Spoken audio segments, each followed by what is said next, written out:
If you want to learn how to make Ghibli style textures in Substance Painter, the latest course from the 3D coloring book was made for you. I'll leave a link in the description if you want to consider getting the course. Now let's get into this week's video. Hi, my name is Sofia, and I'm here to talk about my Purple House environment that I made in Unreal Engine 4. When I started this project, I had set up like 3 goals for myself that I wanted to achieve by the end of this project. The first was to create a completed environment, something that I really enjoyed and was proud to put in my portfolio. The second was to transition myself from Unreal 3 to Unreal 4. And the third was to match the concept that I chose as closely as possible.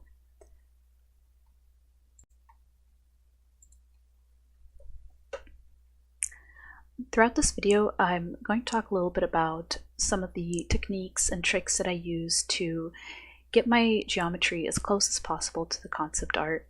And then I'm also going to discuss the textures and some of my thought process behind choosing tileables and trim sheets over unique textures. And I'm also going to be showing a little bit about how I painted them and what brushes I used. And then at the end, I'm going to discuss the lighting and special effects that I did in Unreal 4 to really help pull the scene together and bring it to life.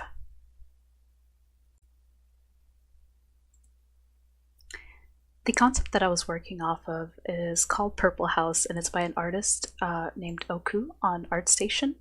I fell in love with this concept as soon as I saw it. I just really love the really cool shapes that he's got going on in here, and like this crazy looking roof, and I love this very vibrant purple color, as well as this like very hard shadowing and lighting that was happening in the scene. It feels very soft and kind of magical. I also really liked how he kept his painting very very rough and loose, and it just I felt like it gave a great feel to the piece.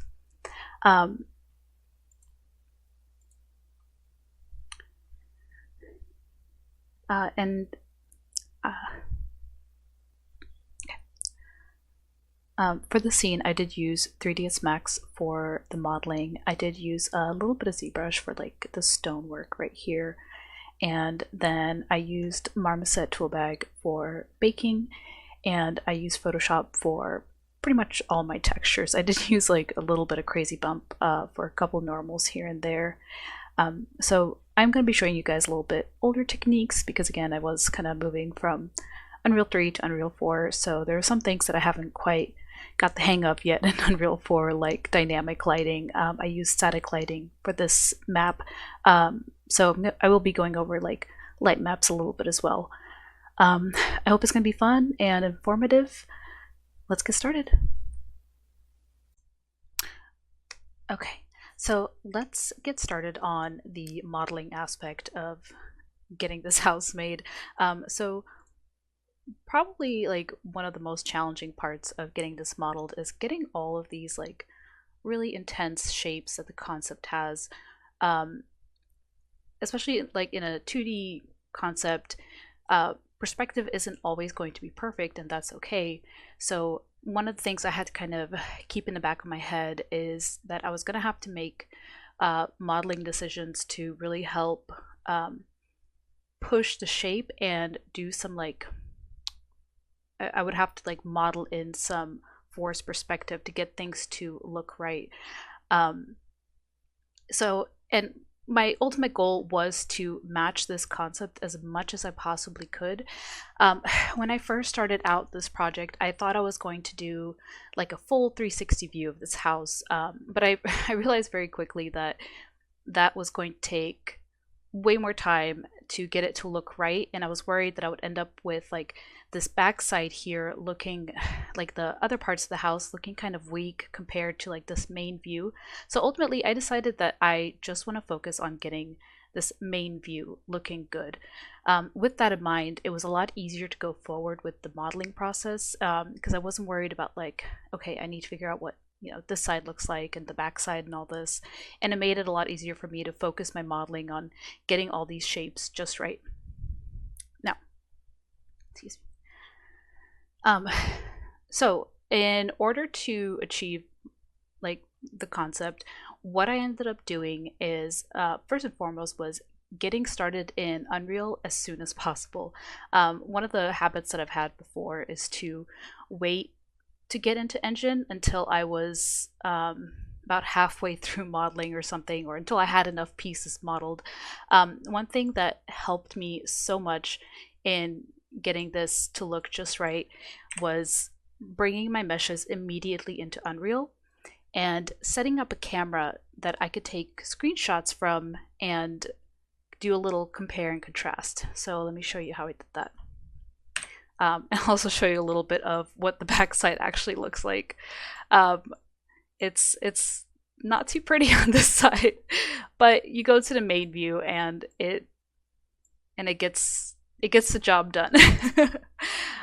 So what I did was in 3ds Max, I got my base mesh kind of modeled out. I got some very rough shapes in, and I do have a screenshot here I can show you. The earliest screenshot that I took.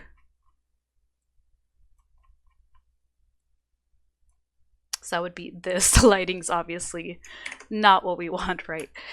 So this was kind of like where I started with my modeling. Very chunky, basic shapes, not a lot of detail. I really just wanted to get every object placed. That way I could throw it into Engine and start figuring out how it feels.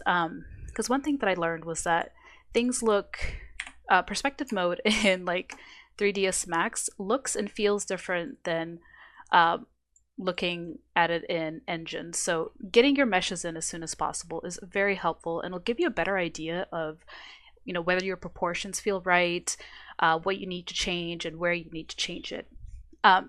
So the second thing I did was set up my camera, and this was pretty easy if you have trouble getting the camera to be like the right angle. What I basically did was, I'm going to duplicate this camera. I just placed a camera and I did a right click and piloted the camera. And this camera has some depth of field settings on it, but I piloted the camera and I started moving around until I got the scene kind of, you know, close to the concept here. Let me pull it up real quick.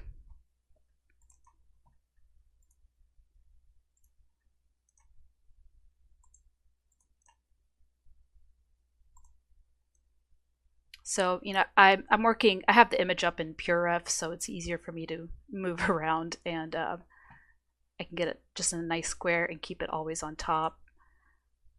There we go. So I have my reference image up here. I'm piloting my camera and I'm just kind of moving around and getting it as close as I can. I did a couple adjustments. Unfortunately, I don't have screenshots of this part, but I did a lot of little adjustments until I feel like, okay, the camera is kind of where I wanted. The things that I looked for was like these empty spaces around here. You know, how much distance do I have between this, like this part of the house and the ground? Am I showing enough ground here?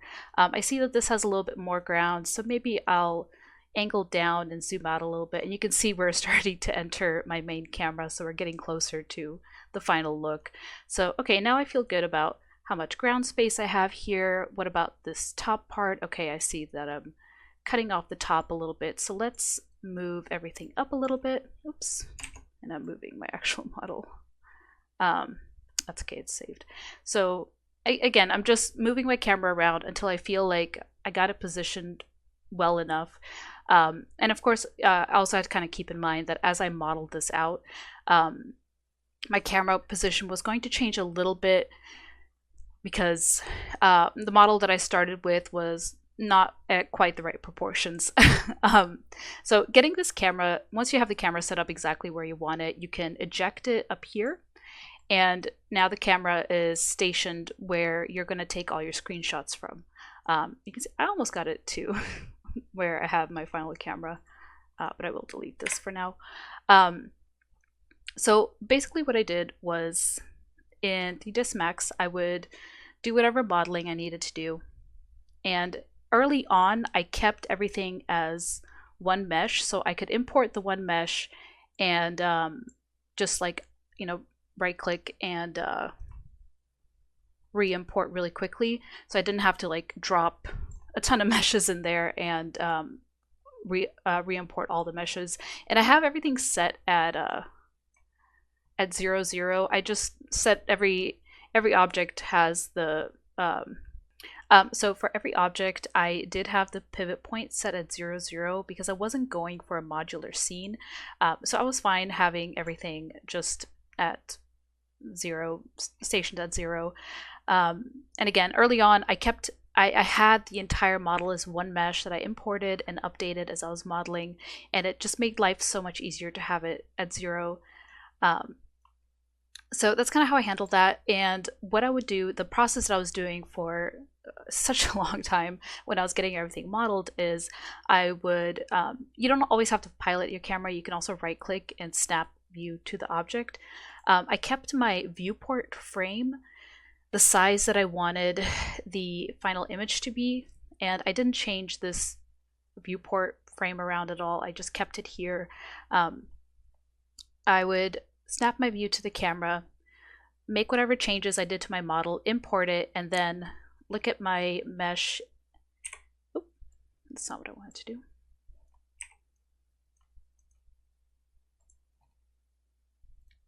So I would snap my view to the camera, import whatever updates I made to the mesh, and look at it from here. I would then go into game mode just because it was easier to see everything, and I would just hit F11. Oh no, not F11. I'd hit the screenshot button to take a screenshot, and I had this running Photoshop file of all my screenshots. You can see this is just one file. I had like 5 different Photoshop files of screenshots, and this is what I did early on in the process.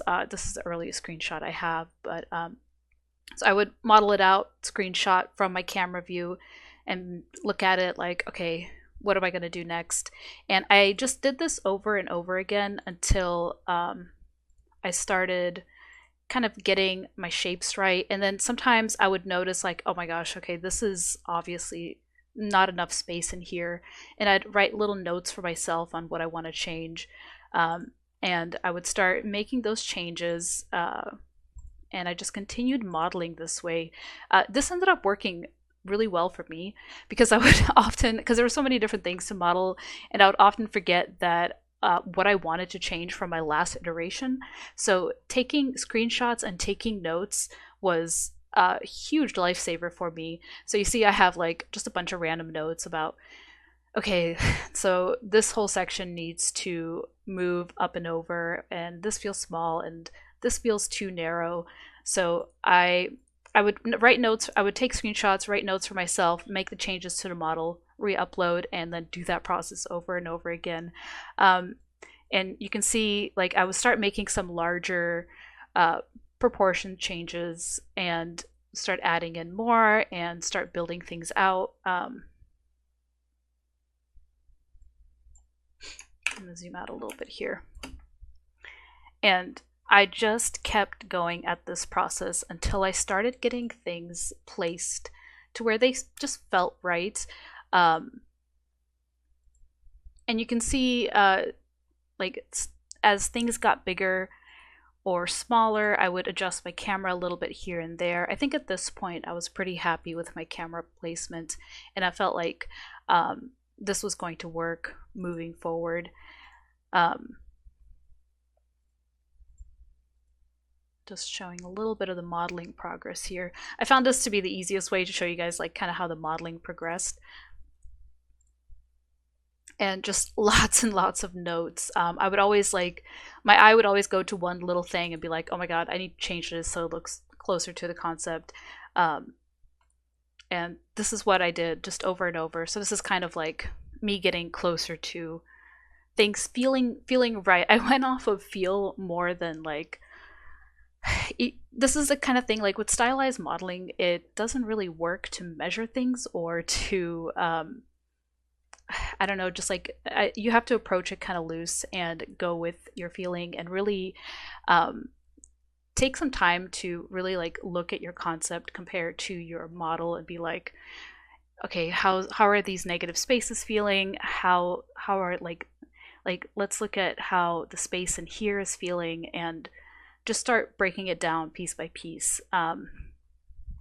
And so that's how that's the process that I did there for modeling.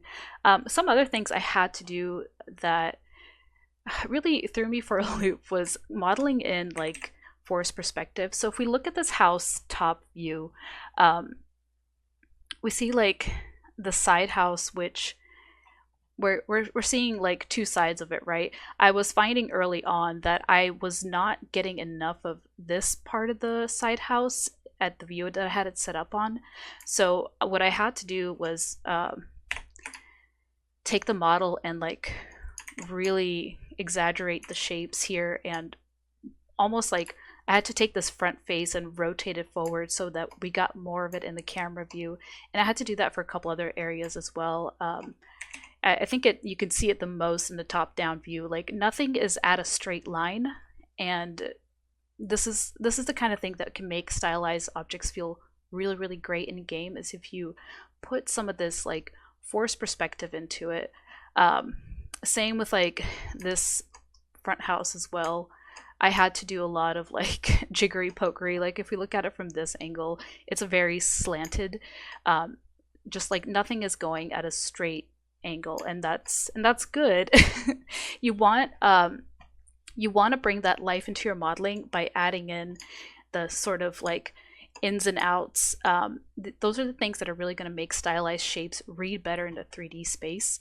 Um, Even with like these wood beams, I would give them just a slight little in and out, um, and that really helped the shapes feel better when I brought them into engine. It's subtle, but it definitely like it's easier on the eyes, I guess.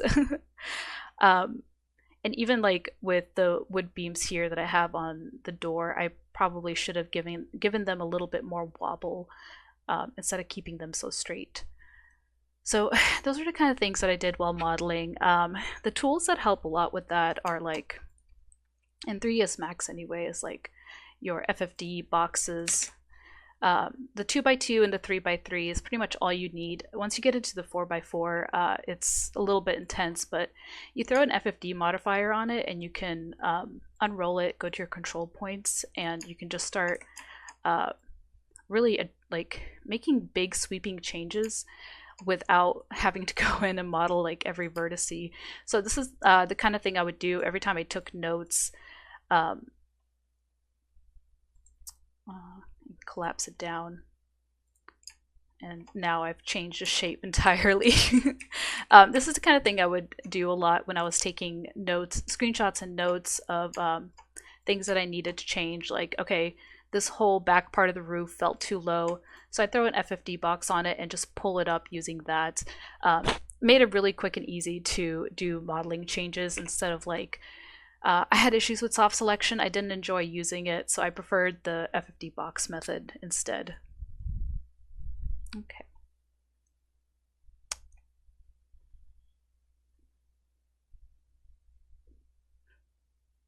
Okay. So another thing that also really helped me kind of get the right view and the right look and feel was changing my field of view on my camera. Um, 45 is not, I have this one set at 45, but that is not the standard. I think if I place just a regular camera, yeah, if we place a regular camera, you'll see that 90 degrees is the standard field of view, and I'm gonna pilot this real quick. And you see at 90 degrees, it's a way more intense perspective. As I was going back and forth modeling and updating my meshes and trying to get the right feel, I noticed that my concept was not orthographic, but it wasn't as intense of a perspective as like what I was getting here. Because originally I had just placed a regular camera, so it was set as 90. And so I started playing around with this, and it does, like, as you go down in the field of view, it does zoom in a little bit more, but it makes the perspective a little bit less intense. So when I set it to 45 and I started like getting my camera placed, I realized that this was really what I needed to get it to feel right. Excuse me. So if you are having trouble getting your scene to look and feel right, this is something that is definitely worth playing around with until you get the look that you're going for. Unfortunately, I did this a little bit later on instead of at the very beginning, so I did have to like readjust my camera again. I think the point where I started taking screenshots in Photoshop is where I had it set, but it was definitely a worthwhile change, and I'm really glad that I did it because it gave me exactly the look that I was going for. Okay. So in addition to the field of view, another thing that I kind of played around with, and we're still in that camera that I had created. I also, oh, let me eject real quick. My computer's running a little weird right now. So here we go. This is the one. I'm gonna pilot it again. And another thing I did was play around with this aspect ratio. I think the one it was set at the 1.77 was more for like a if you're doing 1080p kind of thing. Because I wanted a little bit more of a square image, so I lowered my aspect ratio until I got it to the right size. I think I ultimately had it set at 1.3, and this also helped me kind of get closer to the concept art. Everything I did was to get as close as possible to the concept art because that was my goal at the end of the day. So these are the kind of things that you can look at if you're trying to really match a concept. I like that this was a little bit more square and not the standard like widescreen format. So I made all these changes on the engine side to get as close to that as I could. Let me check this real quick.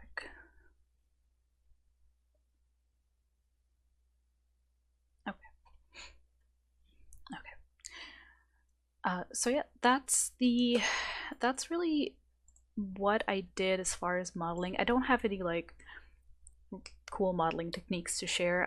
It's really just, I took my screenshots, I checked it against a concept, and I went back to 3ds Max and I changed things where I felt they needed to change. And probably the most important part was working big to small. So I know we're looking at the final model here, but what I had started with was, again, very chunky, blocky shapes, just very big shapes, and I was only going for proportions at this stage of the modeling. I wasn't worried about details.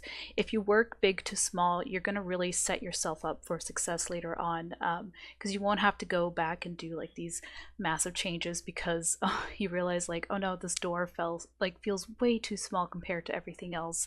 And so this is a GIF I had put together of all of the modeling progress, and as I kind of scroll through it, you can see that I made some pretty big changes in the proportions, and it's a lot easier to do before you start modeling in little details. So I was very hesitant early on about modeling in any details because I was just getting that feeling that things weren't quite there yet. And I just stayed at this stage. I started bringing in some of these little things because I was realizing that at a certain point I had to start bringing in smaller details because I needed to know like how well they worked in the space. So that definitely something to keep in mind. Looks like that's where I started playing textures. Definitely something to keep in mind. Work big to small and focus on your proportions more than anything else. And once you get those dialed in, everything else is going to fall into place a little bit better. So another thing I do also want to mention is during this modeling progress, I was very fortunate to have someone that I could get feedback from pretty regularly, and getting feedback from someone who's not looking at this every day was so incredibly helpful because they really helped me see some of the shape changes that I was not seeing, and having someone else like notice these things helped teach me how to notice it myself. And that's why I started doing this screenshots and note taking, because as I was receiving feedback, I was learning how to critique my own work and really be able to give myself feedback And this also was a very helpful technique for me, because I didn't have to rely on someone else's eyes to catch these things. I could catch them myself. Um, so definitely something to look into. If you have someone who you trust with feedback that can give you some like really good advice, uh, get with them and see if they'll give you critique on your project as you're working on it. There is also like polycount forums as well. I know people are still very active on there, but it can be nice to go back and forth with someone that you know a little bit more personally. And then learning just how to critique your own work will also save you a lot of time and a lot of effort as well. Okay, so let's move on to texturing now. One of the first things I did when I started getting my textures figured out was I looked at my concept art and started breaking down what textures I would need, keeping in mind that I wanted to do everything as much as I possibly could out of trim sheets and tilables. I decided to go that route because I felt that it'd be the most effective way to get everything done, and it would also be the not as time consuming way. Looking at the concept, I mean, immediately we notice the very the purple roof that's everywhere. It takes up a very large part of the concept, and pretty obviously this was going to be the main tileable texture. So that was the first one that I knew immediately this was going to get its own tileable. The second thing that I also noticed is that the house has a lot of different wood. We have like wood trims, wood beams, we have planks as well. We have different colors of wood as well. We have like this brighter wood up here, and then we have like this darker kind of dingier wood over here, and then this like very bright orange wood across the center. So that was something I had to think a lot about, is how I was going to handle all the wood treatment. And even looking like at the door, we have like red and green and yellow and purple and gray wood planks all over the place. So seeing all the different types of wood, I noticed like two main types is we have the planks and we have the beams and trims. The beams and trims I felt would be great for just like a trim sheet, 2A tiling trim sheet. And then for the planks, I thought it'd be great to just do one texture with different color sets of planks. I'll show you how I set that up later. The other kind of textures that I noticed that I knew I'd need some tiles for would be like all the plaster for the walls. I assumed it was plaster, kind of what it felt like to me. And then I also knew that I had like this concrete here, and then we have like the stone trim at the bottom of the house and at the bottom of the concrete. And we got little bits of stone kind of sprinkled throughout the house as well. We have little bits of metal as well. For example, on the where's my brush size? There we go. Like for example, as trims on the wood, and like just little nails and stuff. And then we also had like the we also have like the windmill that's all metal as well. And then just a little like pipe coming out of the chimney here. And then the kind of metal decoration on the front door as well. So those were kind of the main features of the house, the main things that made up the house. The parts that I decided I would make unique were I'm getting a little set up here. I noticed like this part in particular had some different colored wood and wasn't exactly planks or trims. So I decided I was going to give this a little bit of, I was going to do a unique texture for this. And then I also noticed that the planks here were the white with the orange were not repeated anywhere else. So I also made, I made 2 planks to cover this area as well. And then I also did unique textures for these little wood beams. I made 3 different types because we're seeing kind of 3 different sizes. We have like these smaller ones on the windows, and then we have kind of like these medium-sized ones across the middle of the house. And then we have this one larger one. Then we also have like some smaller ones here as well.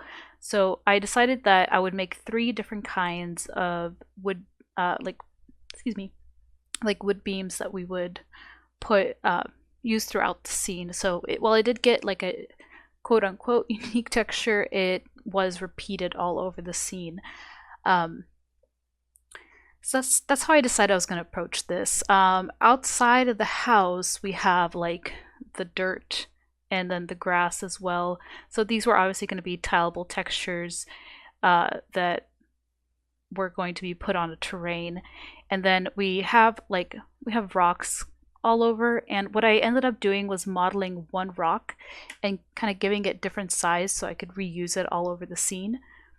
And then we also had I knew I was going to make some grass cards as well as some background cards. And then I also decided to make some cloud textures as well. So that's how I broke down my scene. The most important part for me was figuring out how to treat all of this wood, because again, there's a lot of different types of wood, and I knew I couldn't do it all with one texture, so breaking it up into 3 different types of textures was very, very helpful. So let's look at the first wood texture, which would be the wood beams. I approached this like I was inspired by the Sunset Overdrive workflow for tileable textures. What they did for all of their trim sheets was they had like these preset sizes for everything. That does not belong. They had like these preset sizes for everything. So they had like smaller trims for smaller little details. They had some medium-sized trims for medium details, and then the larger ones. This really helped me maintain like texture density, and also gave me a lot of room for variety. Because if we go back to the concept, we kind of look here, we see we have like these kind of medium size-ish wood beams that are a little bit warmer in color, and then we have like these thinner wood beams that are a little bit lighter, and then these even thinner ones that are really dark. And same with the wood across the rest of this house. We have kind of like this very like kind of medium brown wood, but it has a lot of these like orange pieces and colorings in it, and then this sort of deeper darker wood that has a little bit of green throughout as well. These were the kind of things I was looking at when I was breaking up my texture sheet, was what sizes of wood do I have, and how am I going to break up my tileables with this. So this is what I opted for. The one nice thing about working from one view is that I really only had to worry about showing 2 sides of a model at a time. So what I did was I made each texture like each section is one side. So if I could take my 2 sides and map it to this entire section, with the center going down here, right? And then I'd have it tiling on those sides, and I could take, if I really needed to, I could take the other 2 sides and also map it to this. So I got really creative with my unwrapping and modeling in order to make the most out of my textures, but majority of the scene was built out of this one texture sheet. If we go back and look at it here, that texture sheet is what I used for like almost everything. I mean, like all of these wood beams right here, this and this and this, and like all of this trim, and like this trim, and all of the housing trim, the little like wood beams that go under the roof, and all the little beams that make up the windows, was all made out of that one trim sheet. So you can really get so much use out of a trim sheet, even with something a little bit more stylized. You can still you can work a trim sheet pretty well. If you just kind of think about what your needs are and give yourself enough variety to where you can, that way things don't look too same. So I had my kind of larger trims. This is the dark brown wood, this is the more orangey wood, and then this was a little bit of a greener, a little bit lighter wood that I used in areas where I just wanted to contrast against the orange or the dark a little bit more. And then I had the medium size that was used just in a few areas, but it did help when I needed to, again, bring some more variety to the wood trims. And I had my two thinner pieces that I used for some of the detailing.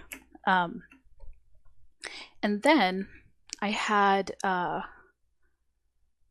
is it? 1 second, I'm pulling it up right now.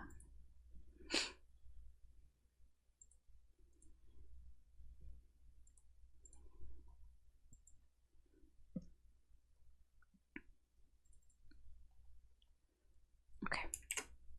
And then I had created my planks texture. What I decided to do here was create the different color combinations that I saw throughout the concept art. I saw a lot of this purple and red, this red and green, this sort of like just like regular wood, and had like splotches of white and green as well. There was also this like very light wood with purple ends and a little bit of purple splotchiness. There's also like a regular brown wood with a lot of green in it, and then I kind of like a more generic looking wood color. Having this sheet was so helpful. I was also able to build a lot of things out of this one texture sheet. And again, I got creative with my unwrapping. For example, this set right here, the orange or the red and green was probably used the most if I had to pick one. The red and green was used like on the little roof of the house up here.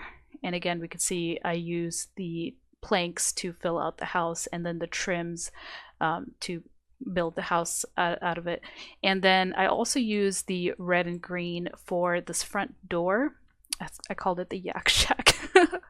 I go by Battle Yak online, so I always give everything a yacky name. I used the planks, and then I had it, I unwrapped it to like the halfway point, and then I basically like folded it over so it's repeating on both sides. I got like I did a let me repeat that.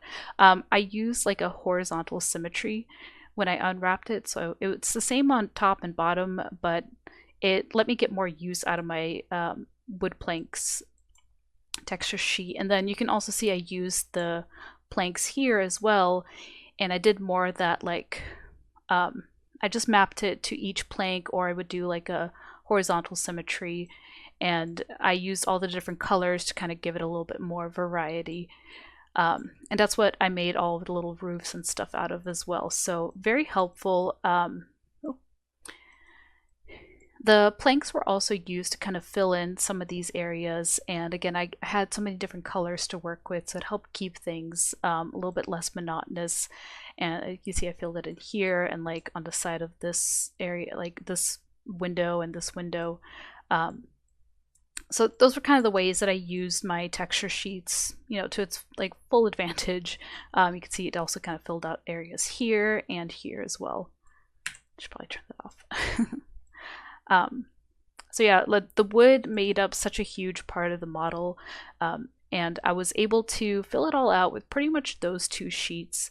The last one that I had was the accent pieces, kind of.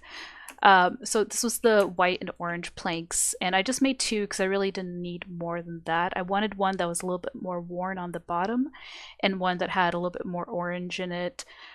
These two were enough for me to create that, to create this front piece. And again, I just used my unwraps and I moved them up and down so I could get a little bit more variety out of it. You can really do so much with your unwrapping if you're creative with it, and just like two textures is like two little planks is all I needed, and I got a lot of nice variety out of it.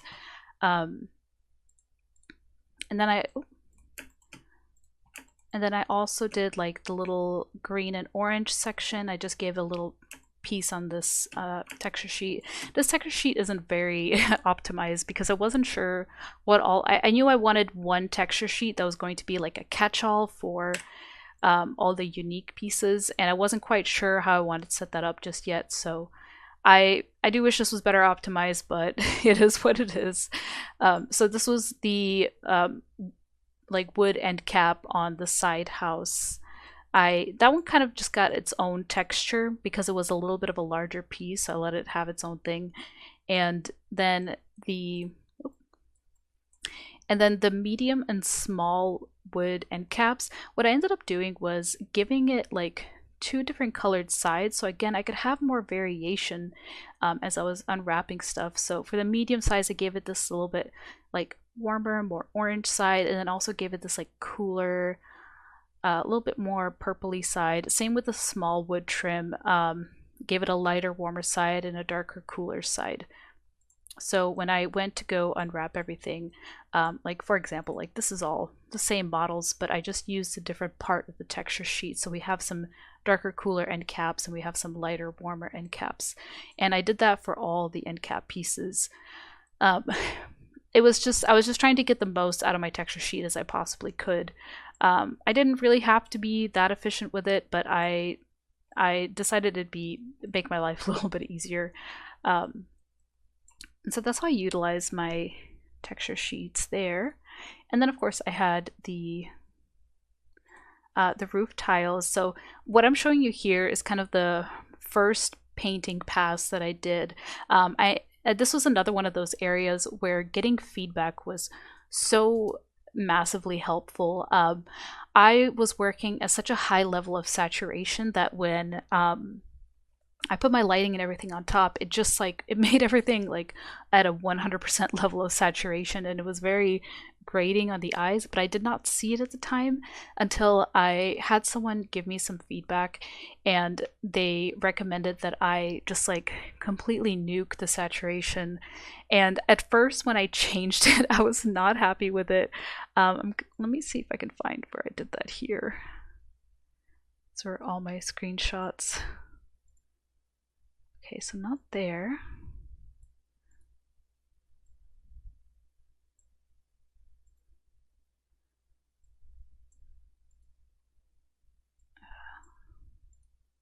Okay.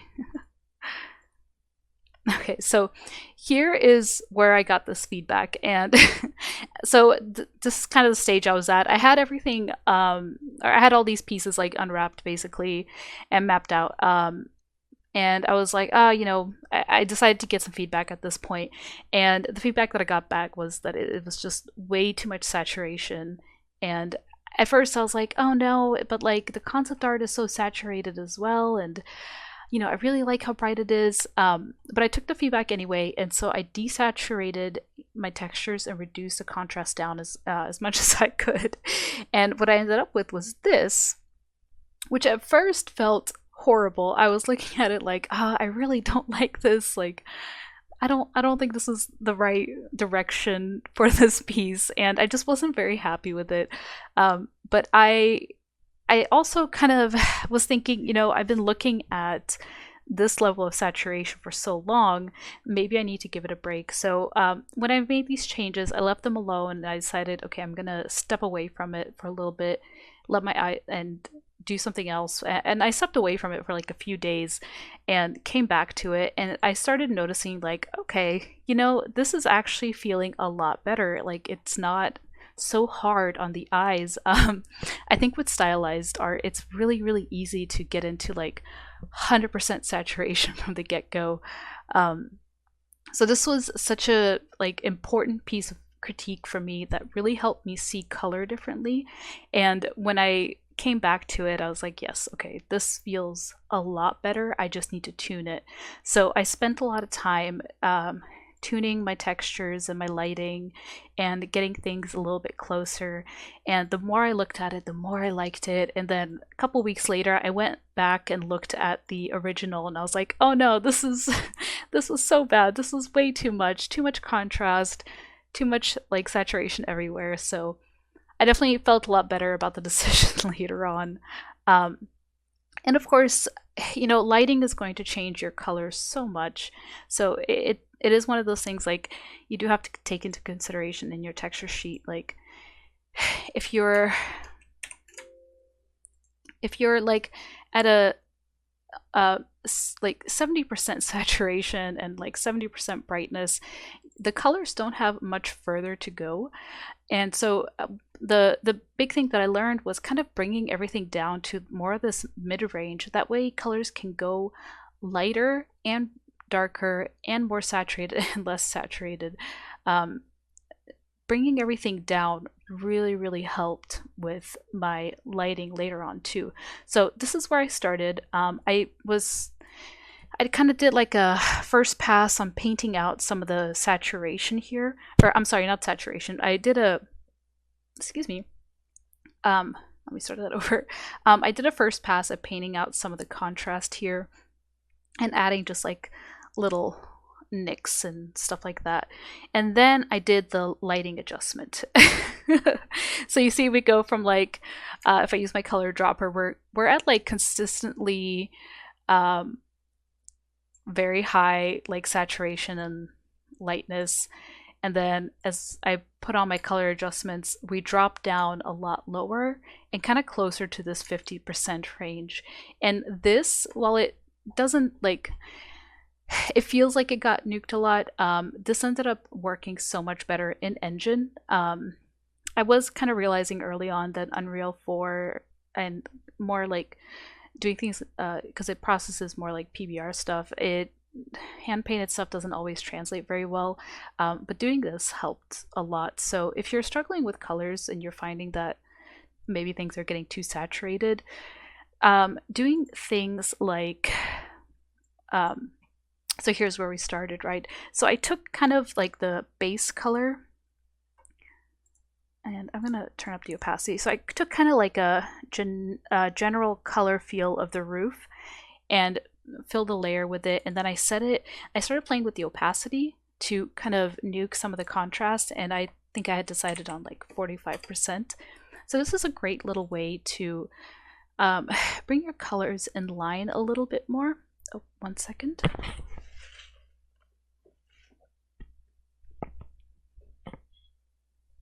Okay, sorry. This is a really quick and easy way to bring your colors a little bit more in line. And then on top of that, I think I added a little bit of ambient occlusion, and I was adjusting the saturation of the AO, and I made it a little bit warmer. And then I also just did another hue and saturation adjustment on the overall texture, just again to nuke it a little bit more because these colors were going to brighten up so much in the lighting. And luckily I went through this whole process with this texture. This was like one of the first textures that I kind of took to completion, and I did it very early on, I think because I was just so excited to paint the texture for this roof because I just love the way this roof looks. So I painted it very early on, and so I went through this whole learning process with it, and it set me up for like better success with my other textures. Because then when we get to like the wood beams here, I did also kind of start out a little bit bright with the wood beams as well. I think I can show you a little bit here. So I was definitely again brighter and more saturated on my wood beams, and I went through I think I could show you a little bit of the painting process as well. This is kind of the colors that I started with. Very bright looking back on it now, but at the time it felt right to me. And as I kept painting things and applying it in Engine, I started noticing like, okay, these things are way too bright. I gotta bring everything down. And I just continued to bring stuff down in lightness and saturation and started painting in more details.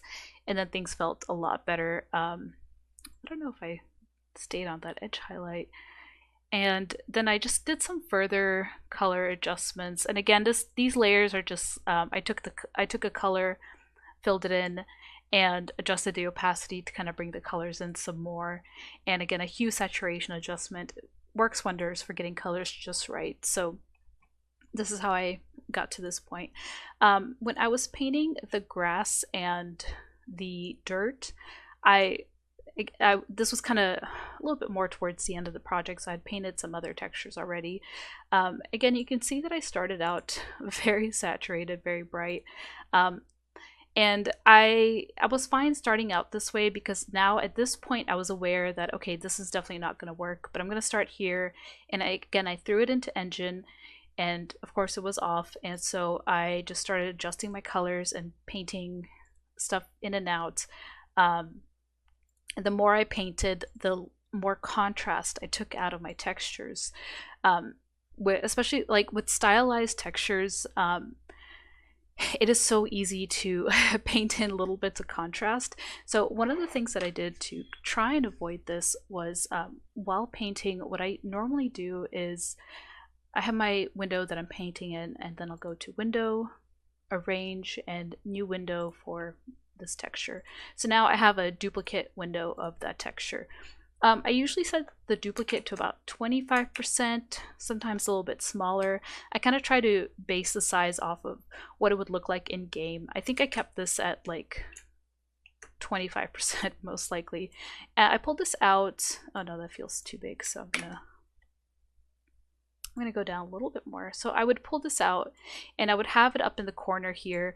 That way, if I'm like, I always have the habit of like zooming in too much. If I'm zoomed in and painting, I can still, excuse me, I can still look over. I'm pointing to my monitor. I can still look over to the smaller window and see how my painting was affecting what I was doing. And I'll give you just a really quick look at how that is. So, you know, I can see like, okay, it doesn't always update immediately. This is a little bit resource heavy. So if you can't do the duplicate window, you can also go to your window and pull up Navigator. There she is. Navigator, sometimes I don't always like it, but it does have more. It is a little bit less resource heavy, but when you're working on a larger image, sometimes this bounding box can kind of get in the way of seeing what you need to see. So you can go into panel options and change the color to custom and color pick off of your canvas here. So now I color picked something that was similar to my canvas. So now it's not as like distracting as that bright red. And having a little window lets me know that if I start, you know, painting in like a bright spot here and a bright spot here and a bright spot here, that it's really gonna start catching my eye. And now like I'm seeing a lot of contrast in this area. Like, okay, I don't like that. Let's start painting that out. And this area is getting a little too contrasty as well. Let me start getting this painted out. This is how I like to use this extra window setup. Just lets me see things very quickly. So I am going to, and then another thing I did was just tile my texture in Photoshop just to get a very quick idea of what parts are going to stick out. You know, we can see very quickly that like this section here is sticking out quite a bit. I was fine with this because I knew that I was going to be putting grass planes on top of it, so I wasn't too concerned. But it's a really quick and easy way to check your tiling.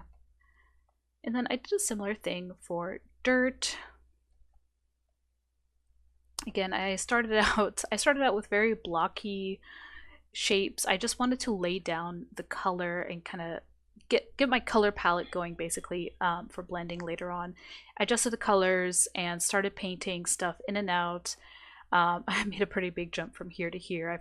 I figured out what direction I wanted to go, and I continued to paint. It looks like I may have changed the tiling a little bit as well. And I started adding little details and painting some more, and I got to my final product here. And that, okay, that's not something I want to show. All right. I'm gathering my thoughts right now.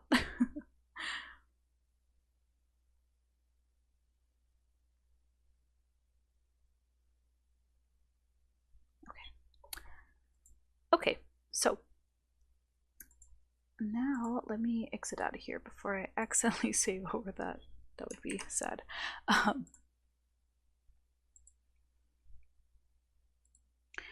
So I do want to show just a little bit on like how I painted things and what brushes I use. Now, unfortunately, I had some computer issues kind of at the tail end of this project, and my computer is not working where I had my custom brushes, but I really only had like one or two custom brushes that I was using. For majority of the painting, I used one of two brushes, and that was the brushes that come with Photoshop. It's the just a regular round brush is honestly fantastic.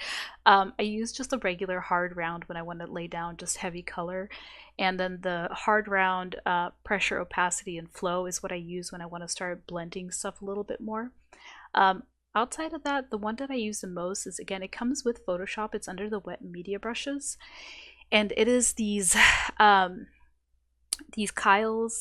Kyle's brushes. I'm not sure what that's all about, but they're great little brushes. I really like the Real Oils Round Flex Wets and the Real Oils brushes for laying down color and blending things. And then I like the Impressionist blender for not just for blending, but for breaking up shapes as well. So this Real Oils Round Flex Wet is probably the brush that I use the most, and it's one of Photoshop's like mixer brushes. So what it's going to do is it's not only going to just lay down color, it's going to pick up a little bit of the color underneath, and it's going to mix colors as well. And you can adjust those settings up here as well. So I have like this green loaded up in here, and I think this one was a little bit of a heavier color lay down. I think it's the other one I'm thinking of. Yeah, I think this one was a little bit smudgier. That or my Wacom's not working. Hold on one second while I get set up here, I think. Okay. Okay, let me take that from the top. So with this brush, what I normally end up doing is working with 100% opacity and then reducing my flow down. I tend to be a little bit heavy-handed, so I work with a like much lower flow, and that helps keep me from getting too heavy-handed with things. And so I use these brushes, and I would, pick my colors, and I would just start kind of painting stuff in, not being too careful, because again, what's so great about the concept is that it has all these very like painterly looks to it. Like it's got like these paint strokes, and I really wanted to keep that in my textures. Looks like this flow is not enough, so let's set it to 50. See how that's feeling. And when I go through that stage of just laying down color, I do that so that I have all these different colors to blend with. And I'm just sitting here clicking Alt to grab my eyedropper, grabbing colors and blending them in and out, and using all the color variation to create like these cool little shapes and stuff. And this is the process that I did. I did not, really sit here and like detail things out, except for like, some of these cracks and stuff. I did spend a little time on that. But for a lot of these shapes, you can see that I just left it very, very brushy. I didn't try to like clean it up and make it very smooth or anything. Because again, like, for one, like, you're seeing it from a distance, so you're not going to see a lot of these things.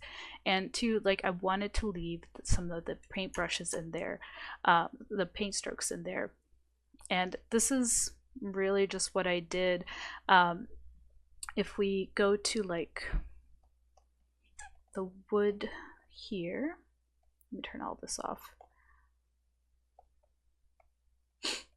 So if we start with like this first diffuse that I had, you can see that I had some like very rough shapes. I think I was using like I had sculpted out a little bit of a wood texture in ZBrush, but again, I wanted to kind of create my own shapes too.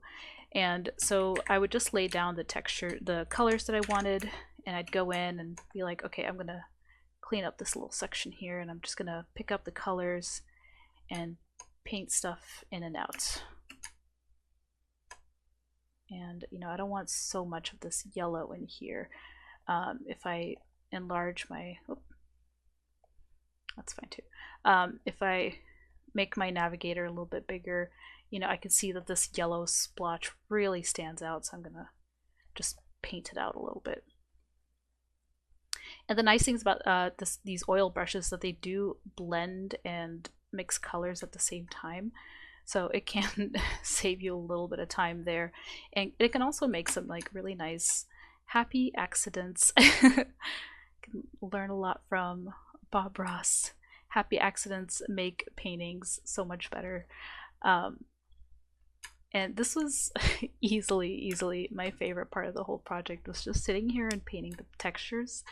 I had so much fun, and I always had like so many different colors to work with, and I'd start like bringing colors from one side of the texture to the other and blending out like these different colors. Like, oh, I really like this gray, I want to bring that into the yellow some more.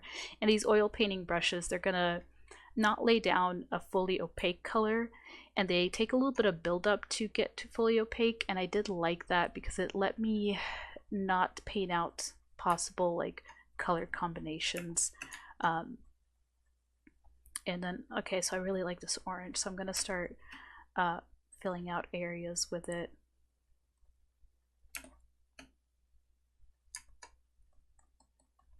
And okay, so I kind of like this weird, I don't know, like very muted seafoam green almost, and I want to start bringing that into the edges here. Okay, that's making a cool shape, so I'm going to keep that there.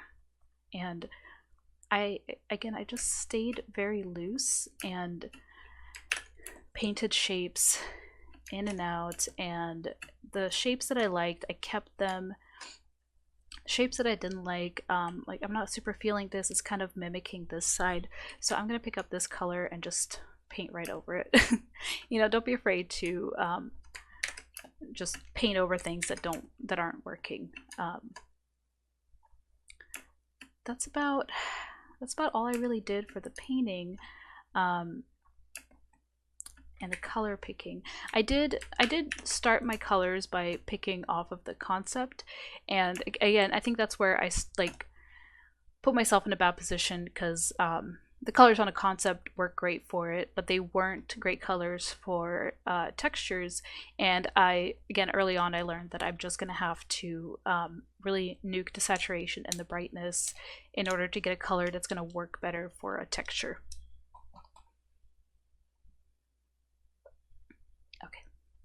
Another thing that I did want to kind of like keep in mind is like there were parts of the painting in the concept that I really loved and wanted to bring into my scene.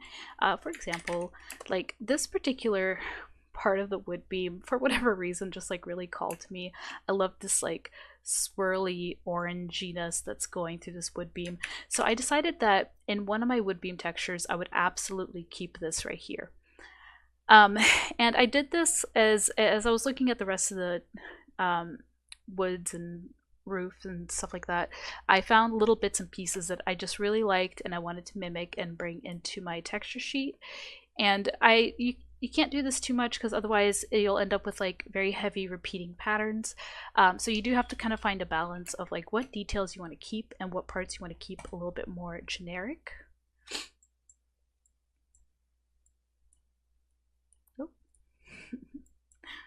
How silly of me.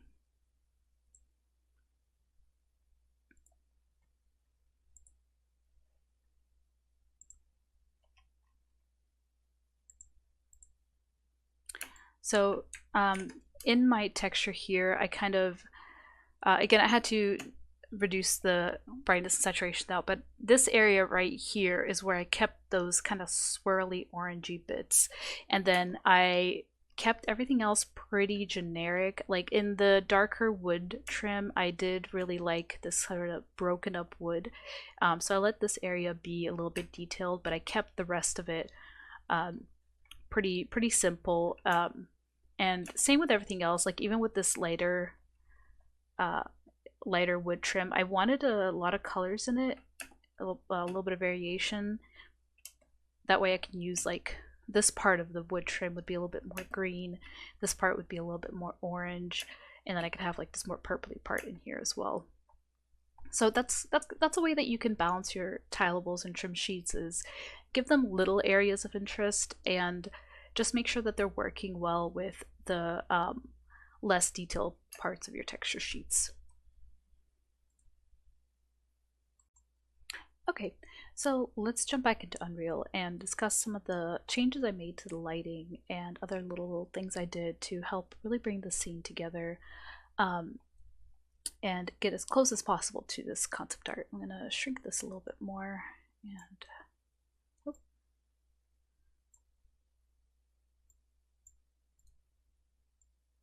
okay, maybe we don't show that. Okay, so I was at my standard camera view here, and I'll snap back here. I have game mode turned off. So I started with the basic Unreal lighting, which includes sunlight, directional light, the reflection capture. I think it had atmospheric fog in there as well, and it also had the sky sphere as well.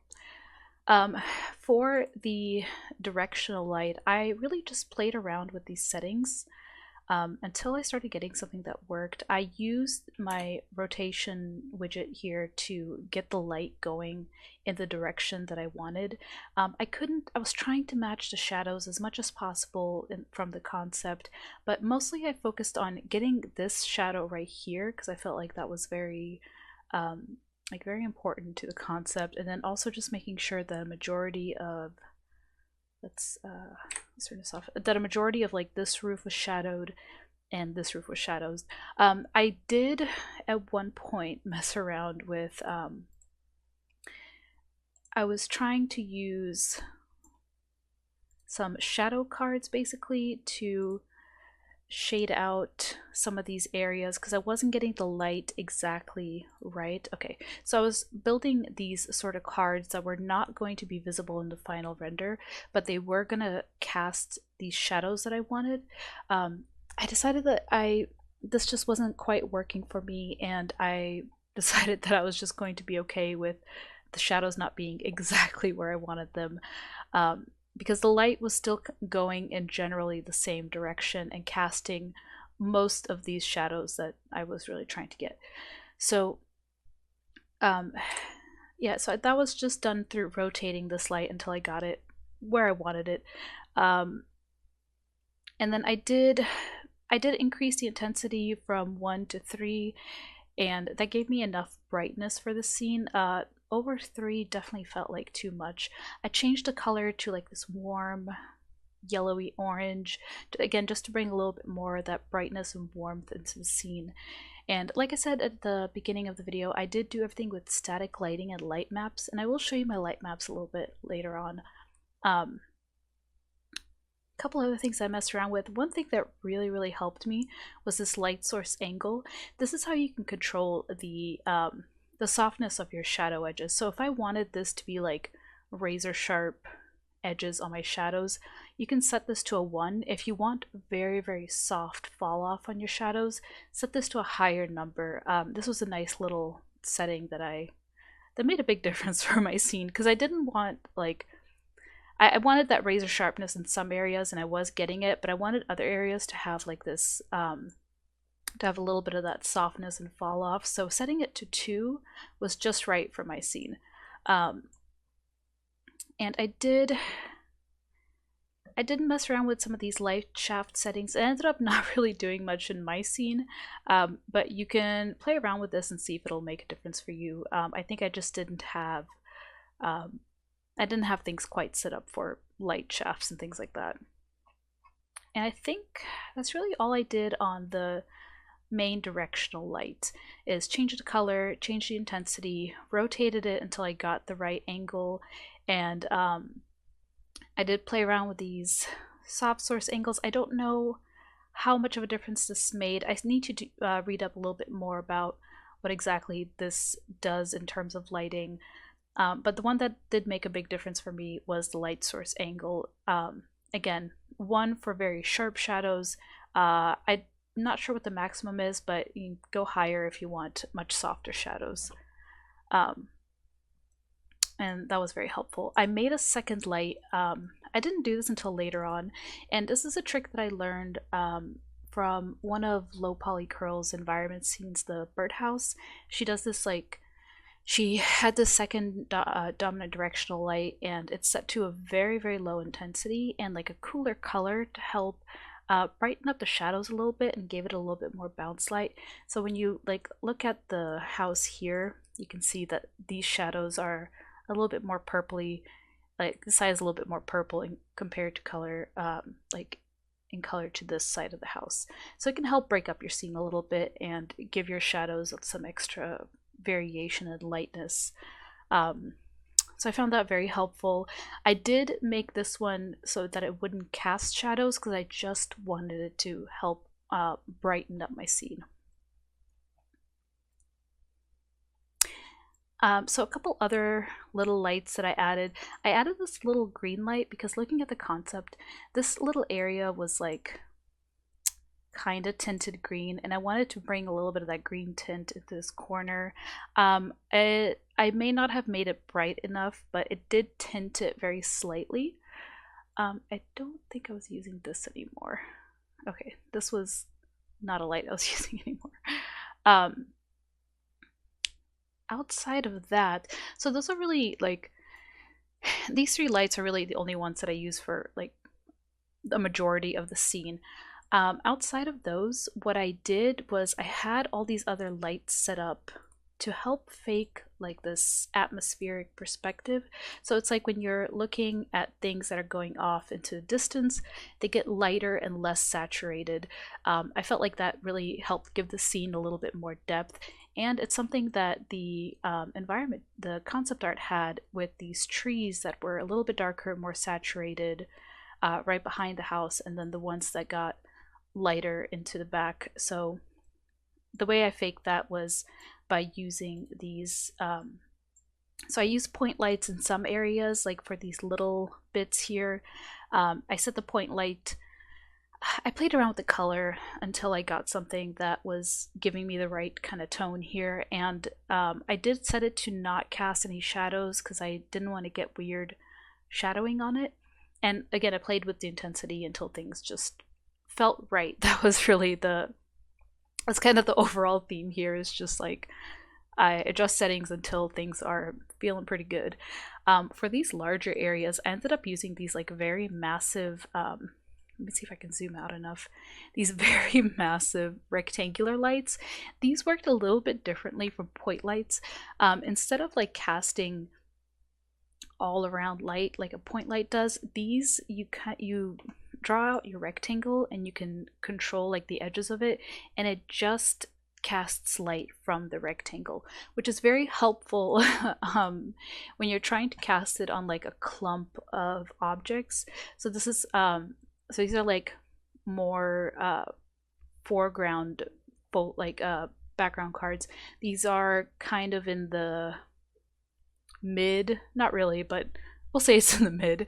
And so I wanted these a little bit lighter, a little less saturated. So I made this light like really bright so I could catch everything. And I also made the light color a little less saturated, but I still kept it green, just like this one.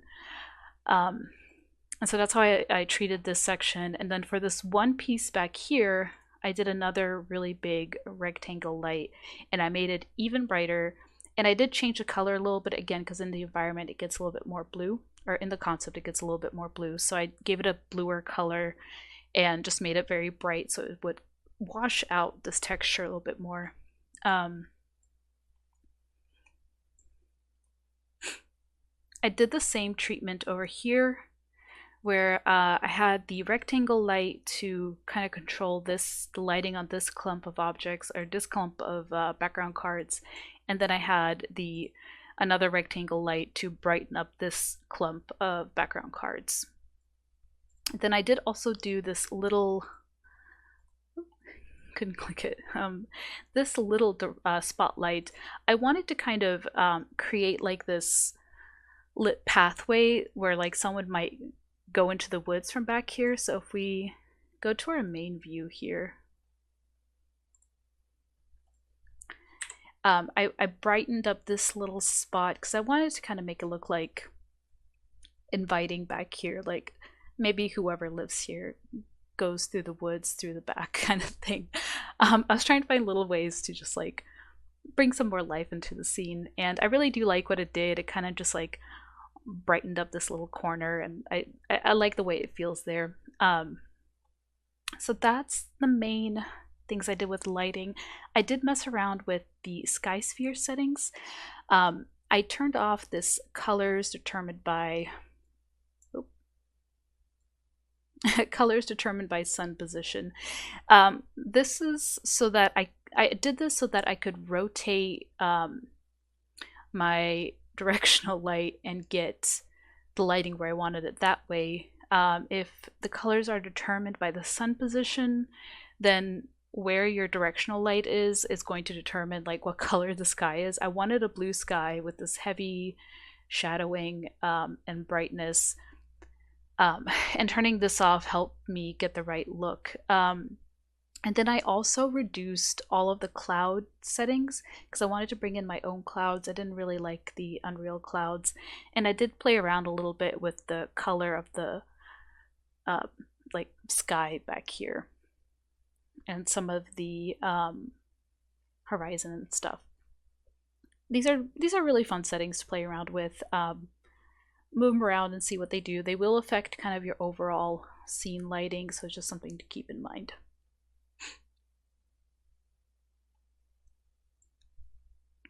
Okay. Now, because I use static lighting, I did have to create light maps for all my objects. I'm not going to go into too much detail with that. I know that's not really like the current preferred way of doing lighting in Unreal 4. I did try out dynamic lighting at one point, and I did not know enough about it to get the look that I want. And I tried excuse me. I tried to change around the settings to get it to work, but I realized that I was modeling a little bit too low poly for the dynamic lighting to work quite right, like to work the right way.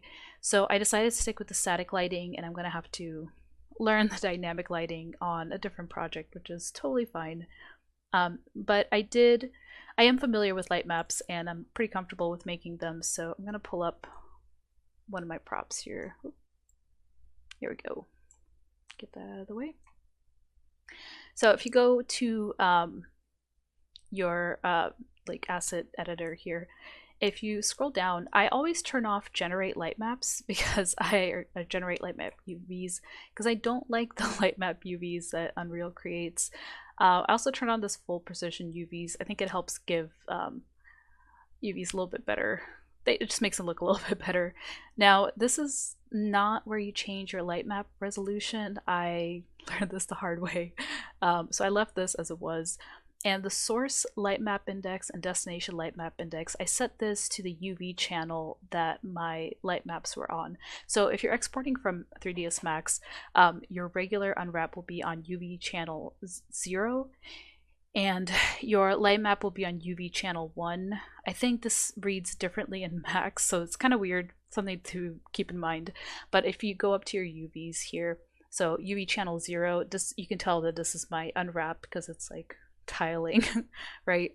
And then if you go to your UV channel 1, this is my pack that I did for light maps. Some things to keep in mind with light maps is wherever you have a seam, that's kind of where you're going to get a lighting seam as well. So if you have an object that, especially one that you're showing around 360 view, and you have a map seam and a light map seam in there, it's going to just like further enhance that seam. Like you can kind of see it. I have a little bit on the top of the roof here because I symmetried these roof shingles on each side, mostly because like you were really only seeing one side, so I wasn't too worried about it. But if this was like an object that I could see in 360, I would have this massive lighting seam down the middle here, so I would approach it differently. But for this, it was fine. You also want to make sure that you're leaving enough space between all the little islands. because if you like, even here, I probably didn't leave enough space. It was fine for this map because I did just like bump up my light map resolution really high because I wasn't trying to make like a I was trying to make a portfolio piece. So I just wanted things to look good as good as possible. But this is probably like too little space between the islands. When your light maps are smaller, this is going to bleed into one another, and you're going to get some really bad lighting out of this. So something to keep in mind. And I also like to keep my islands kind of in the direct, like same direction as the object here. So like this piece, for example, this long piece at the bottom is this part of the trim. So I kept it horizontal because I see this as horizontal. I also like to try and straighten things out as much as possible. I feel like this gives me the best lighting results.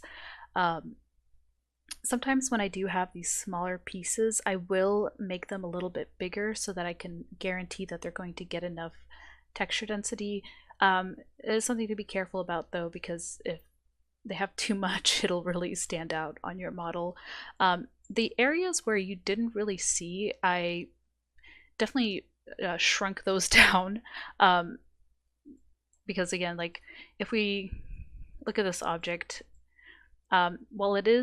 while we do see a little bit in there, I did have a seam kind of going down the center here, and I took part of this model and made it smaller so that the parts that you see more of got more texture resolution in the light maps. So here's another object, and we can look at the light map. Same thing here. So all these like vertical pieces are the planks. Again, I try to keep it all similar. I did break them up along the edges because I did want some like hard shadowing on the edges. I think we can see a little bit of that if I zoom you in here, so we can see this very hard shadowed edge. Again, I was fine with this because I did want this effect to help the planks kind of stand out a little bit more. So that's a very brief thing on light maps. To set the resolution, you do want to scroll down to the general settings, and this is where you can set the light map resolution, or you can click on the object and under lighting you can override. Oh, that's okay. You can override the light map resolution and set it to higher or lower. Obviously, when I first started working on this, I started with very low resolution. I bumped everything up for the final build, basically. So that's a little bit on the lighting and light maps. I do have, you can see the pink and yellow boxes. I have a post-process volume, which is covering, which I made sure in like orthographic views, covering all my objects because I wanted it to affect every object. And then I also have the light mass importance volume that helps, that tells Unreal that like we really need to focus the lighting build on this area. I probably should have just extended this to the whole thing. I think I just forgot to at the end there, but you use these bounding boxes to kind of determine what areas get this treatment. So in my post-process volume, what I did here is, this is where I changed a lot of the scene coloring. So let me get back to my camera view here. And I know earlier in the video I explained that I used this camera view and took screenshots to see how my modeling was going. I also did the same thing when I was starting to figure out my lighting. And we can kind of see it a little bit at the end here. So here's my final piece, right? And so here's where my lighting was right before. And we can see a pretty big difference from here to here in the lighting. And some of these changes that I made were really hard to tell like after the fact. So taking screenshots and going back and forth between the screenshots is very helpful. It was very helpful for me to kind of get an idea. You can see here I really lit up these bushes and I decided I don't like that, so I took it out and was feeling better about this. So taking screenshots of lighting is very helpful as well. You can see here I made a big like a brightness change to the roof, or I think overall, yeah. And here's another old iteration of lighting, and when I first started adding in background cards. doing these screenshots is very helpful, especially for seeing little changes.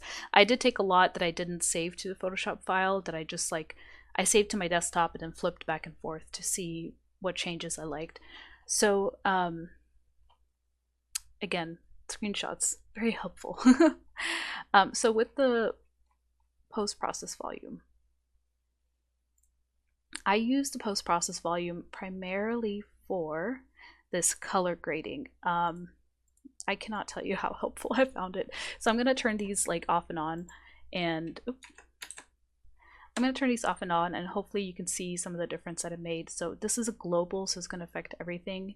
Here's a saturation, and you might not be able to see a difference. It's very subtle, but it is affecting the overall saturation.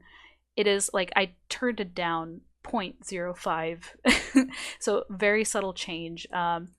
The gain I also adjusted just very slightly, just to give it a little bit more brightness. So these kind of settings help a lot. And then I went into my shadows, and I made my shadows a little less saturated, because I kind of felt like that's what the concept art had going on, that the shadowed areas were just had a little less saturation. And then I guess I used this offset, which really helped bring a little bit more contrast into the shadows. I did these settings kind of over the course of the project, so part of me is like, oh, that's how I got to do that, remembering what I did and when I did it. So that really helped with my overall contrast on the shadows. For midtones, it looks like I adjusted everything. Let's take a look here. Well, I guess I didn't actually do anything there. So I did adjust the contrast a little bit on my midtones so things weren't so washed out. And then we did a little change on the gamma to help brighten things up. And also on the gain, but very subtly, I increase it by 0.01. And doing these little increases, again, it's going to be hard to tell unless you like turn it off and on, off and on. So highlights, looks like I saturated my lightest areas a little bit, and again, very subtle, and I don't think I actually did anything with that. And miscellaneous. Scene color tint. This is the one that is like the magic. Because it just tints the entire scene with whatever color you pick, and you can really like see it, especially when you look in like the tree areas here. I picked like a very slightly warm, very slightly warm yellow, white, like just touching the red, pink, because I wanted to warm everything up, and it really helped. I love the effect that this gave. So this is definitely something to look into, especially if you're going for a very specific kind of color scheme, especially with stylized art, because like usually it has like a very particular color that is like, you have more room to play with color in stylized art than you do with like realistic art. So something really fun to play with. These were very helpful. Do be careful working with these, because they can also just throw everything off. And make your changes one at a time and see how much you can get changed through other methods before you do it in the post process. But the post process is probably like the easiest way to get all that done. I don't think I did much else. Usually if you see this little like arrow, that usually means you made some kind of changes, because you can click the little yellow arrow to reset it to the default method. So that's what I did with the post-process volume. Now, the other kind of weird thing is that in Unreal, camera actors can also have the same effects as post-process. And you can actually kind of blend the two together, which is a little bit of what I did. Actually, I wanted to have this selected. So earlier we went over how I used my field of view and aspect ratio to get it just right for my concept, because it was a little bit more square and a little bit less it was a little bit more orthographic. So that's where you can change those settings. And then some of the other things I did here,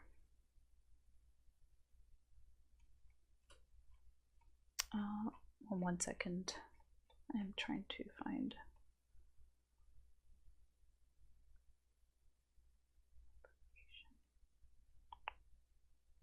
I thought it was here. Okay. Okay.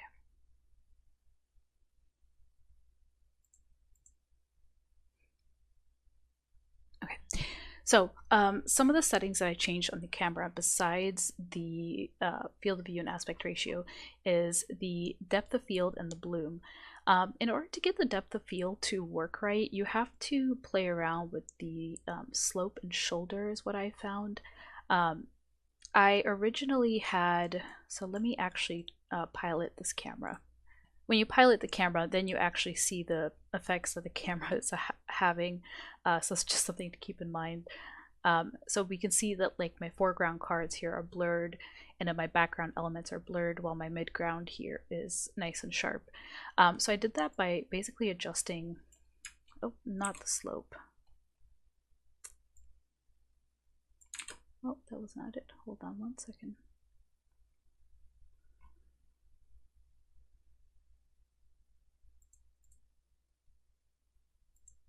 Okay.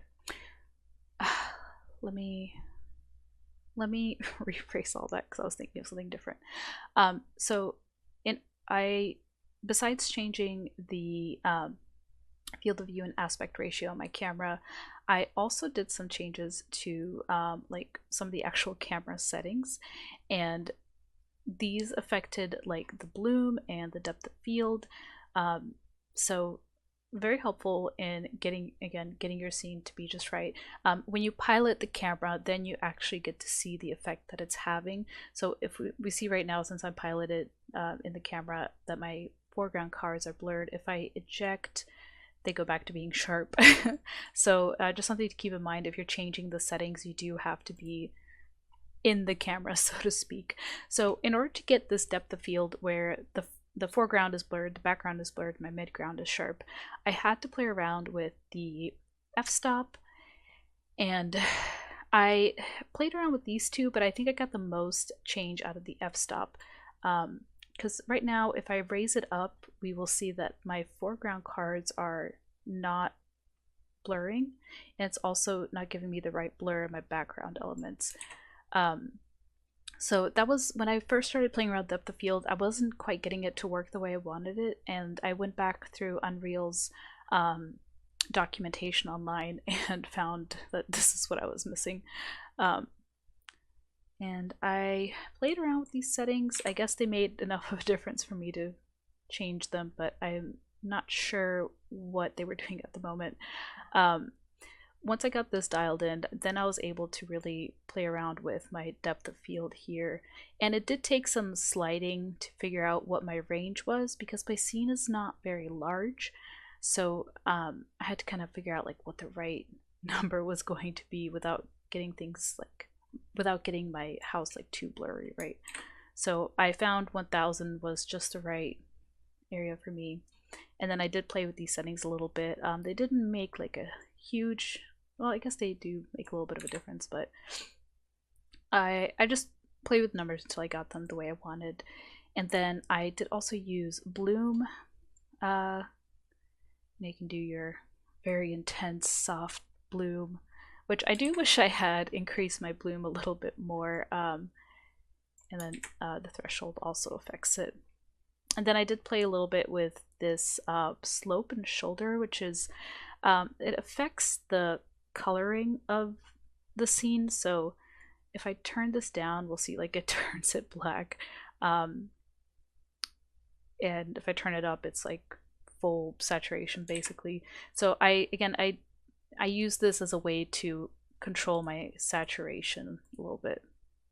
And then I play with the shoulder as well, and that just kind of brightened up the clouds in the background, which was exactly what I wanted.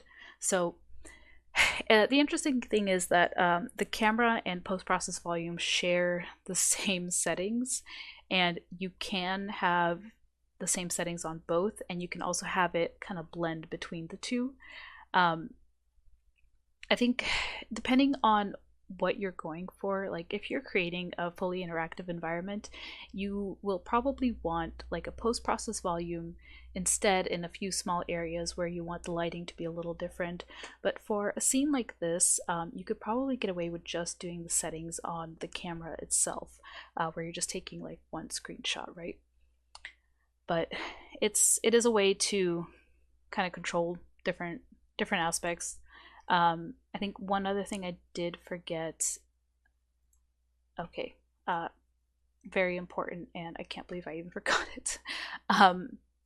One thing I learned a little bit later was that Unreal has the auto exposure on, just automatically, and that was something I definitely had to turn off in order to get my lighting where I wanted it to be. The auto exposure would make it to where, you know, as you moved around, things were brighten and darken, and it was kind of out of your control. I was not enjoying that, so I was looking into how to control that myself.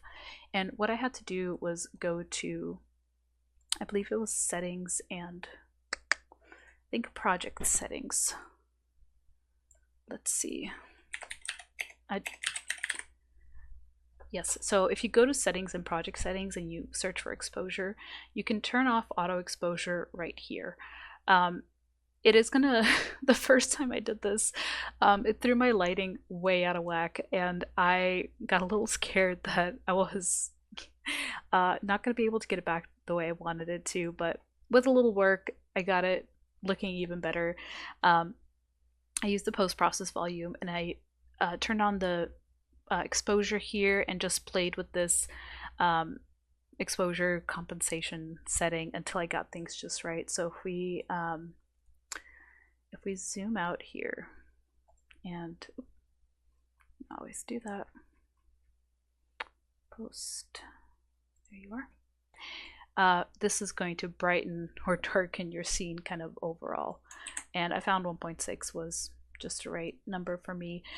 Turning off auto exposure was massively helpful because no longer was your lighting being controlled by like where you were positioned in the world. Instead, it was just you could set it and it was going to be the same all over. So very helpful right there. Some other little things I did have like a atmospheric fog, and again, these are just I really just went through these settings and played with the sliders up and down until I found something that was or wasn't working. There are so many settings. The best thing to do is just get in there and try them out and see what they do. And then I do have the exponential height fog as well. This helped give me a little, again, it has also helped with the atmospheric perspective here. Where is the... I made mine fairly subtle, so if I play around with like the density here, you can see where it's affecting my scene. And I did find this very helpful for kind of controlling my background cards and getting them to look right as far as like coloring and all that. So if my scene was a little bit bigger, I think the exponential height fog would work a little bit better. But it still helped a lot. And I went for like this kind of murky color. The brighter you go on here, the more it's gonna occlude. And I went for a little bit darker color because I didn't want it to affect this too much, because I did already have the lighting working in there as well. Okay, so a couple other like little things I did. I was talking a little bit about the clouds. I don't like the clouds that Unreal has, and it took me a while to kind of figure out how to just get rid of them. So eventually I did make my own clouds, and I'm gonna show you the like mesh that I made here. It's really just a let's see. Nope, I just want wireframe. Well, I guess this is...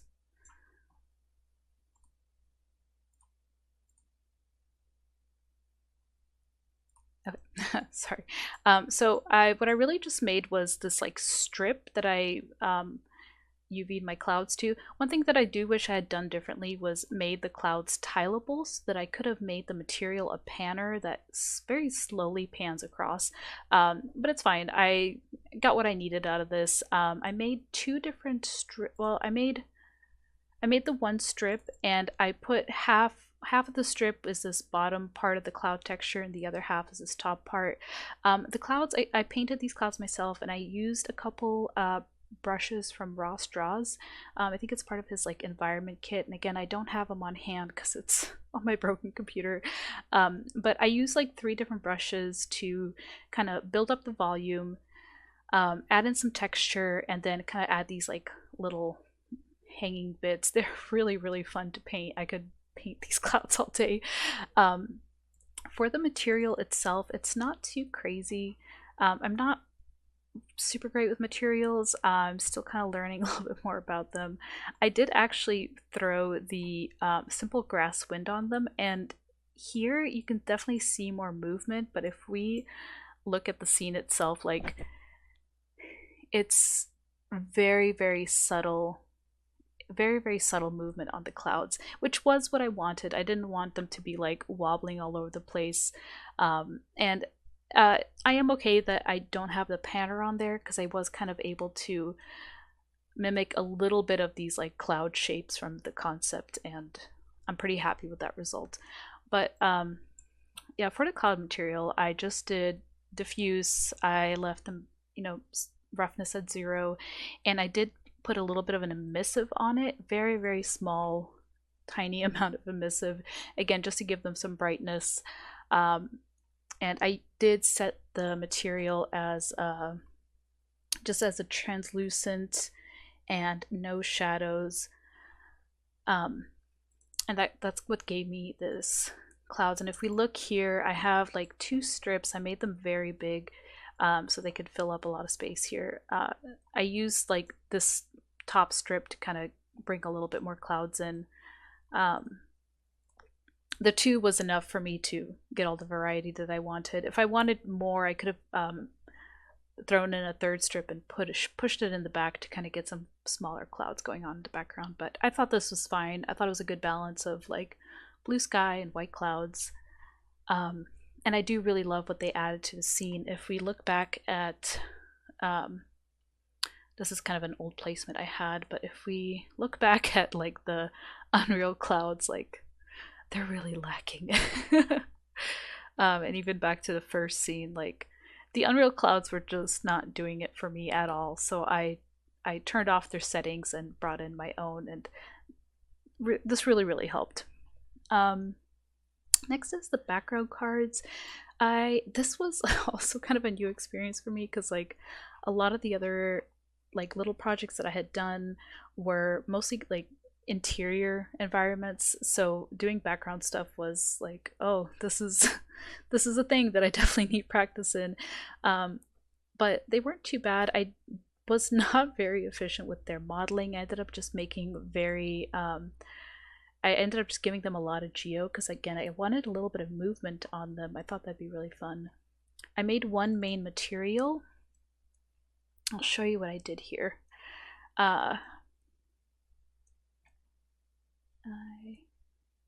So I did make roughness maps for them. They're not great. I definitely have a lot to learn with roughness maps, but I wanted to give them just a little bit of roughness, so they kind of catch the light a little bit. But what I did was I have the diffuse, and I painted the diffuse very quickly. Like if we zoom in here, like you can see, I just did some very large brush strokes, and that's really how I wanted it. I didn't want there to be too many details. I've got my alpha, I've got my normals, and I found this like two-sided sine node that is supposed to help with these kind of cards, and that's plugged into the normals. My alpha is in the opacity mask, and again, I used a missive here, this one's even lighter than the clouds at a 0.03 and I use a diffuse for the emissive color, just to give it a little bit of brightness, and it helped me really correct the lighting I did not use that. um, and then I wanted, again, I threw this simple grass wind onto it as well.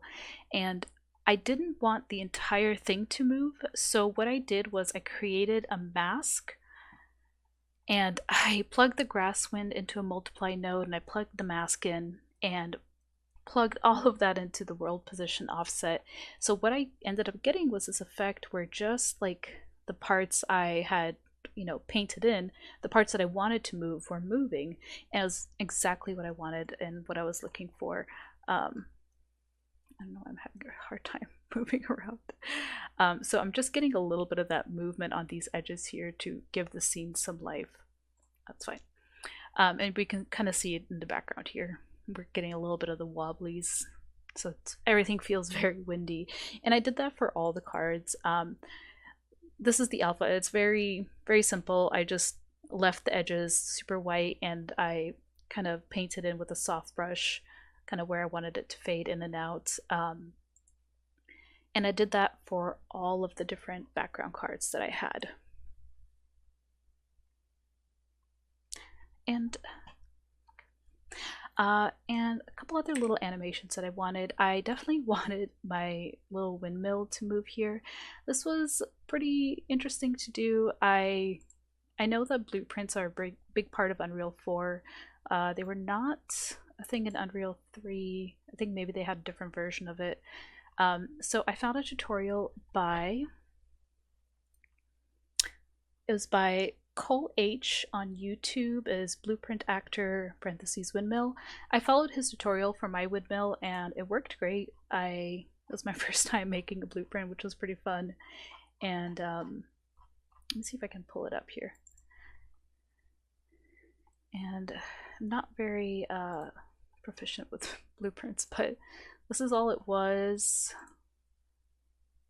Oh, I guess that's not working. But you can see it in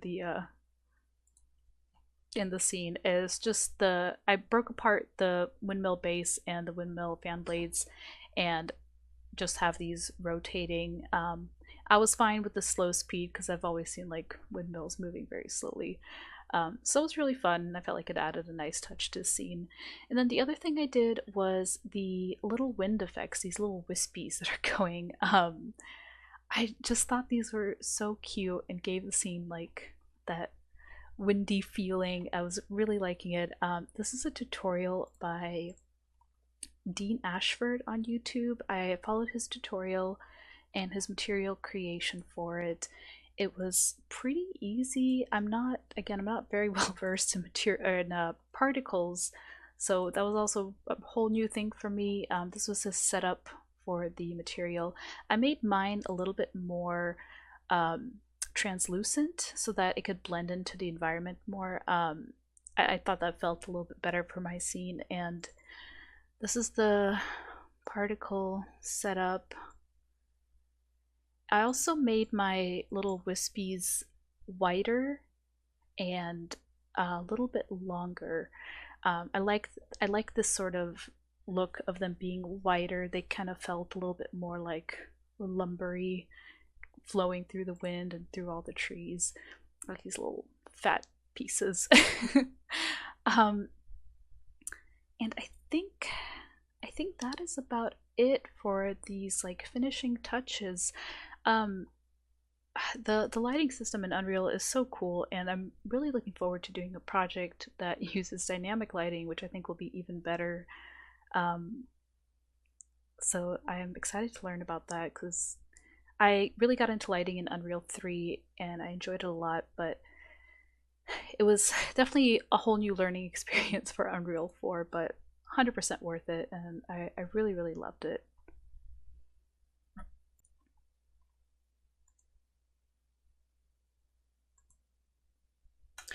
And I think that about wraps it up for how I made this purple house scene. It's definitely a lot of work and a lot of new things I learned and new things I tried, and I went through a lot of really big changes. And again, this was really helpful for me and taught me how to critique my own work and look at things a little bit more objectively, and look and just helped me see things better.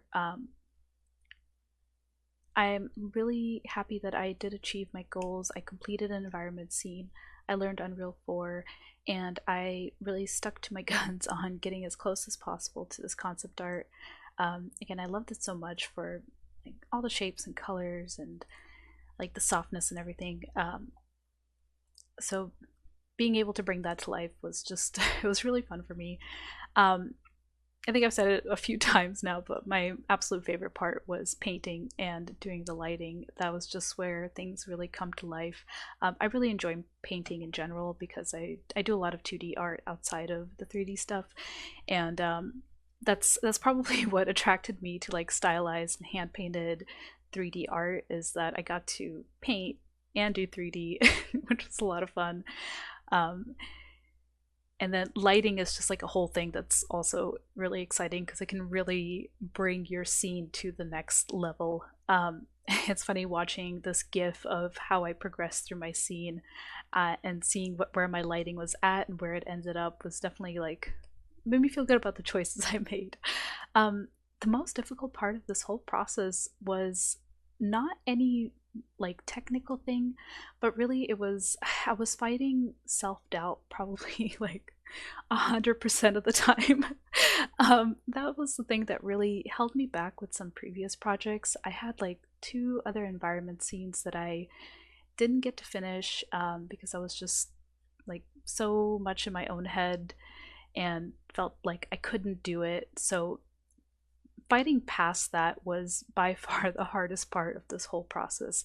I'm really glad that I didn't let it get me down this time and that I managed to somehow push through it and then finish the scene.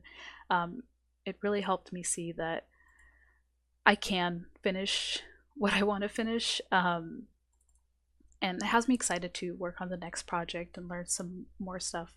Definitely looking to learn substance next and learn a little bit more about PBR, stylized PBR, which is a whole new world to me personally.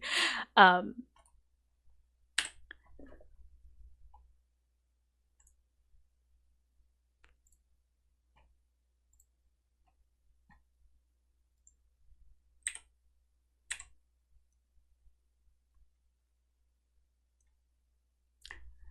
uh,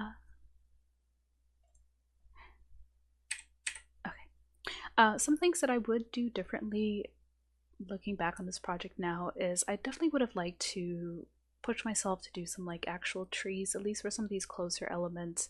I think that would have really helped the scene, help push the scene further. And I do wish that I really wanted to kind of get a little bit more of a silhouette break on the roof and kind of pull some shingles out. I did it along these edges here, but I think it would have been really cool if I was able to do that kind of more in the silhouette area. Um, and I do wish that I had gone for a little bit higher poly modeling. I'm used to lower poly modeling, and it felt weird to like add extra geo. Before these were like cut very angularly, and I was like, oh, I just don't think this is okay anymore. So it was weird pushing past that limit for myself. So these are kind of the little things that I wish I would have changed, but overall, I'm really happy with how the project came out, and I'm really excited to start on the next thing. Um, Thank you so much for watching and listening. This is my first time ever doing anything like this, so I hope it was helpful and informative and fun, maybe. If you have any questions, please feel free to ask. I am Battleyak Art on Instagram. Feel free to send me a direct message or leave a comment. I'm always happy to help as much as I can. I'm still pretty newbie, but I love helping people, so please let me know if there's anything I can help you with. Thank you so much, and I'll see you guys later.